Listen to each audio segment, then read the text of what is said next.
Hey everybody. I just got home from work. I'm really tired. I built a spaceship. It was fun. But I'm also uh, hungry and also lazy. So I'm just here with a couple thoughts and some things I've stimulated around in the Lego community the past day or two. Actually, in the past week, really. Um, but I'm going to start off with the light news. One that you would have seen even if you're not a Lego fan. You've just seen it spread around everywhere. The Lego Nintendo Entertainment System, and it includes a CRT, like an old style television on a little stand. Those stands did exist, and it's a movable screen that you have a hand crank on the side of it in order to move the Mario figure all throughout the level, and it actually bops up and down on top of obstacles and enemies. It's really cool, very simple, but really amazing construction. So, my thoughts. It's $230, I think. The price is kind of mixed around which one is actually accurate, but I believe the price was supposed to be $230. And given what all that is, and having seen photos of that compared to the original NES, I'm assuming it's the original, not the mini classic. That would be dumb. But anywho, the fact of the matter is, it looks great. It's a great looking model with everything put together, and might be a day one purchase for me. At minimum, to support the Nintendo brand, combining partnership with Lego to see more products come out of that other than Mario sometime in the future. That would be amazing. Um, I was kind of iffy on it, on being a day one purchase, because I was like, I would like to get that. I do think it's a really neat model, but I don't know if it's something I need to get as soon as it's available. um, I do have the Super Mario starter pack that's on its way. Um, it's like a pre-order kind of thing that they had a while ago. So I might actually go with that for the NES. I think it's a very nice model. I did find a little bit more about it that I got to appreciate as I watched the video and see the photos several more times than just the first time around. There's a whole bunch of Easter eggs and a little things that I analyzed. Most of it I left in the Beyond the Brick video down in the description. You'll find a bunch of comments I wrote. Because I was like, hey, I want to point to this thing that they mentioned in the video. Hey, I want to point out these things that weren't mentioned in the video that I thought was fun to add in. And they, I think, left a heart on one of those comments about the Easter eggs. So that was fun. I don't know if anybody else did that. I wouldn't be surprised if they did. It's a large community. It's going to happen. But, anyways, it's a great model. I'm looking forward to it. I'm looking forward to other people building with it. And since I'm already getting the starter course, it makes it all the much easier for me to combine Mario on top of it to have the sound effects playing, which is cool. I imagine though it's probably on its own loop, that it's not going to actually interact with the device with the constructor model itself. Um, for those who don't know what I'm talking about, just check out the link down below from Beyond the Brick. It explains everything from friends of mine who are super fans of Nintendo, much bigger fans than I am, and yet they weren't actually sure on a couple details. I helped correct them on in the comments. Like they mentioned in there about if Duck Hunt was first released with the NES, like when the first launched, it's actually 88, not 85. 85 Nintendo Entertainment System was released in the US and most of North America. Um, but in 88, that's when they had Super Mario and Duck Hunt and the Zapper as a re release of the system, as you know, with more accessories, more games, obviously.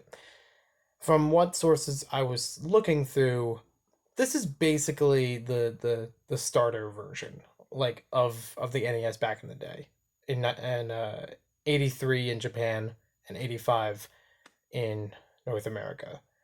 The one thing I think that's missing from this though, which is probably a nitpick, is the fact that they didn't include AV cables to plug it into the TV, because there is obviously like they show the little plugins, yellow and red, but they don't have an actual wire or Technic piece or whatever to plug it into the TV. There's nothing for a power or AV or not AV. Maybe it's AV. They don't have any kind of power unit. Not that you would actually be able to plug it into a wall, but still would have been nice to have something a little bit more connected to the two. Because otherwise, I don't know how, like, they just kind of sit them next to each other. I don't know if it's really large enough you could put the NES on top of the TV. It doesn't look large enough of a TV, so I don't know. I would love to compare this thing with the original NES and the mini classic NES. I'm sure other people will do the same. From what I'm gathering, it seems like it's about the size of the mini classic, give or take. Um, I'd also love to see customizations with it. Like, I would love to have the power and reset buttons to be pushable. I'd like a red LED placed in there. I have plenty of those LED bricks from Lego, the transparent red ones. So that's not too hard to fix, to modify it. Um, but to actually have a function for that where either pressing the power button or the reset button will turn the light on. I doubt that I'll be able to get it where it can flash the red, where it's like, it's not, you know, because that's the thing on the original NES. It did. I feel old. I'm 25 and I feel old. The NES is my first system, the first video game system that I ever played on, and grew up with, and that was in crisp '95 when I was born. So sometime after that, yeah. I would actually love to see people recreate the side scrolling part of it for the TV and make it for other games. There was a lot of potential there for things like Castlevania, for Mega Man, for other things. The only problem you might have is the sprite work and some of the enemies. It really depends on your craft in Lego, but a lot of it is tile work. A lot of it is plate work, so it's not too difficult um, to conceptualize that. Finding all those pieces may be another issue. Um, I know some people said they're going to hook up a power motor, a power functions motor, or a powered up motor to it and scroll it as fast as possible. I'd love to see that. And I would love to try that out myself. I've done that with the haunted house, plugging in the power functions motor, and that seemed to work just fine. Powered up is what's recommended for it. It will run a little bit smoother, but I don't have it right now in order to test it. And that's all about that for now. So the second thing that came up in the LEGO community within the past, I want to say week or so, there was one thing that actually came out. Some of it was actually mentioned a long time ago, and then it became a little bit more recent because things took a while to actually come up to this point. Are different LEGO YouTubers that were signing up for LAN, which we all know stands for Local Area Network. And it's a way for you to connect multiple computers inside of the same house or office in a private network and share information or data, or as I used to do as a kid, play video games. I played a couple of video games through that, like Treasure Planet, Battle of Procyon, and Nerf Arena Blast. Two of my favorites on that I've ever played on the PC, any decade, any operating system, because of that. I mean, they were fun games on their own, but then playing multiplayer with them side by side with my brother was a lot of fun. Yeah, I know LAN doesn't stand for that. What are you talking about? That is literally, I wanted to play a joke with it, um, because the LAN that most LEGO fans are familiar with is LEGO Ambassador Network. It is a specialized group of recognized organizations and individuals that LEGO partners with through social media. I don't have all the information about it, so I can't really give you everything there.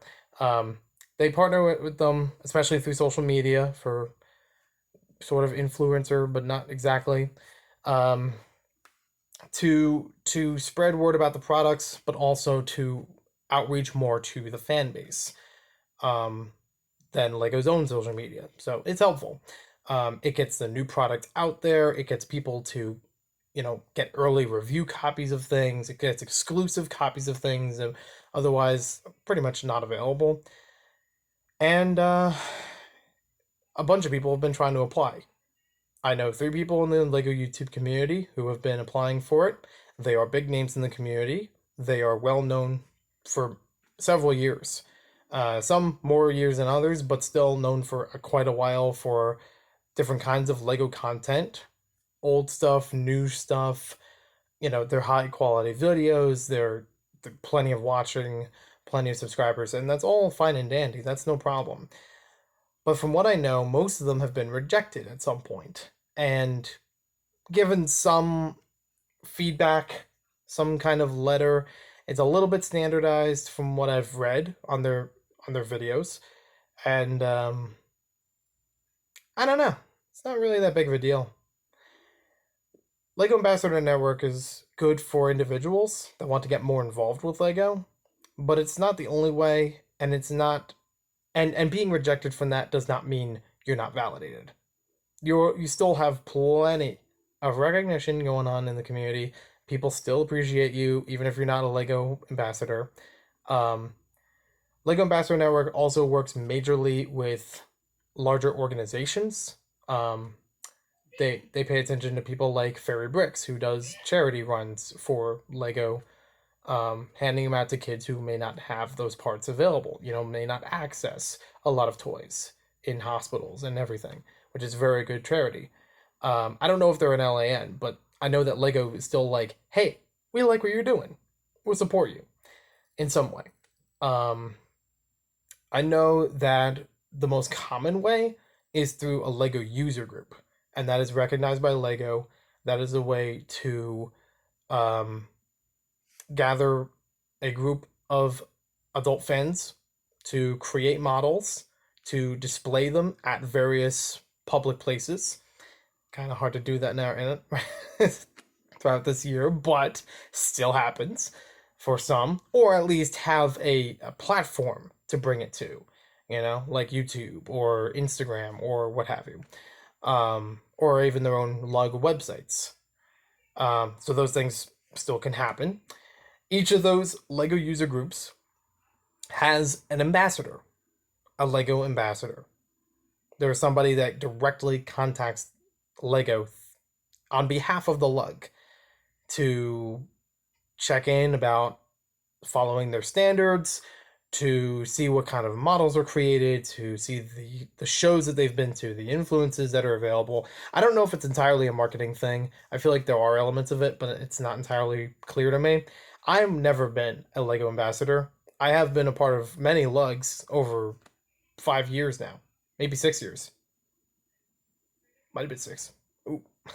um, but I've been through many lugs. I've never been an ambassador, and I don't know the inside of what the ambassador role is. I only know of the information that I need to still be a member, to still participate, and to keep building. And yeah, sometimes it does, because you're on behalf of Lego representing them, it does mean that you have to tailor a bit of your building stuff. You can't build literally anything that you want to. There are some subjects that Lego does not go for themselves. They're not within their policies, and you do have to abide by that. And that's fine. There are rules for that, but it does allow for Lego support. Every year, Lego user groups have the option for what is known as lug bulk, as a way of obtaining Lego parts in a vast quantity from a specified list, and it's always changing every year, so I can't tell you anything about that list. But that's available. Lego will produce or have set aside parts for Lego user groups that need that stuff. Sometimes they'll send them every so often and encourage building with them. They'll use them for raffle prizes. They've even done raffle prizes for conventions, other organizations that are involved with Lego and having public events and whatnot. Despite everything going on this year, that still happens. There are still lug meetings, there are still organizations going on, there aren't as many conventions, but there are still people gathering online to show what they build. I've shared some of my stuff on there as well, so it's cool. So with that all being said, is LAN really worth it?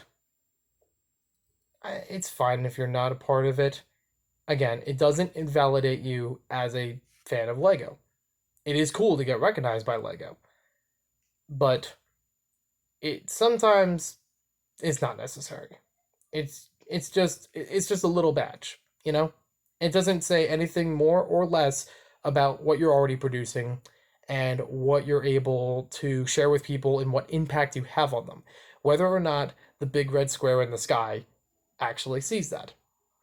It's totally fine because you're still a part of the community. Everybody has a chance to express themselves, to share about the products that they love and want to experience. And the fact that the community is still growing for years and years. The people drop off every once in a while, but we still get more people every so often involved with it, and sharing more of that building experience is something to be proud of on its own, regardless of privilege, if you may. And you know, it's cool if you get the privilege, but like I said, it's not.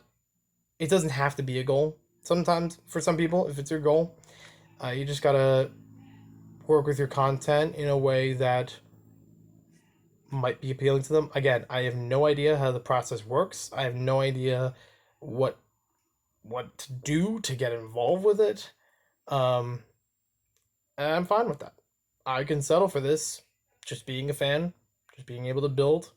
I build the sets. I build my own stuff. I bring them to conventions. I show them online. I put them on a shelf. I do whatever I want, and that's fine by me.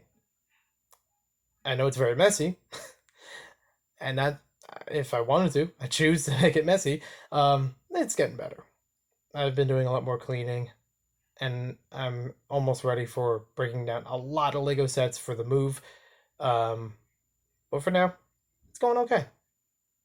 I had a little bit of spotlight here and there with Lego, not necessarily in that ambassador capacity, just on the fact that I've been employed by Lego before for a brief time with the Lego Pop Up Workshop, and that was in 2018, and that was fine.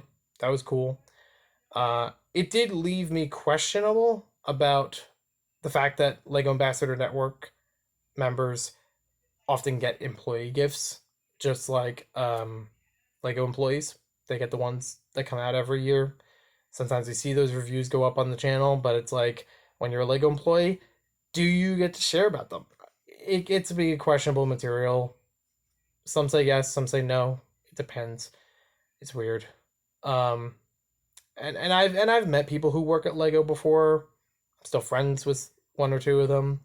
Um, there's some that I've met at Legoland Discovery Centers, not at the theme parks, not the bigger like Florida, California. I haven't been to those yet, which is fine for now.